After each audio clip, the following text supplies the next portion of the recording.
Do you believe in miracles?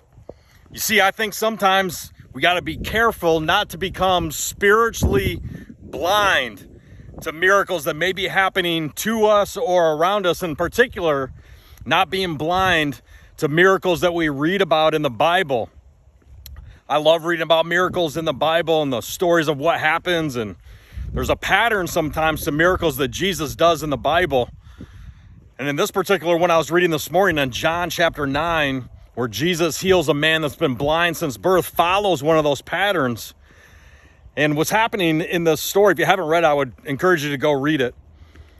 But Jesus and his disciples are walking along, and they come upon a guy that's been blind since birth.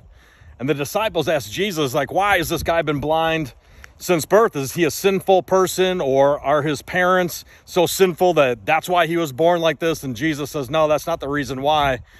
It's actually because we want to be able to show the power of God through him. And so he goes, what he proceeds to do is Jesus bends down, he grabs some dirt, he spits in the dirt to turn it into mud, and then he slaps it on the guy's eyes. A slab of dirt and spit on the guy's eyes, both eyes. Jesus, imagine that. You got to imagine sometimes when you're reading these stories in the Bible, if you were there and you witnessed this. I mean, Jesus bending down, grabbing dirt, spitting in it, and then slapping this guy's eyes. And then what he tells the guy is, you need to go over to the lake of Siloam and wash that off your eyes.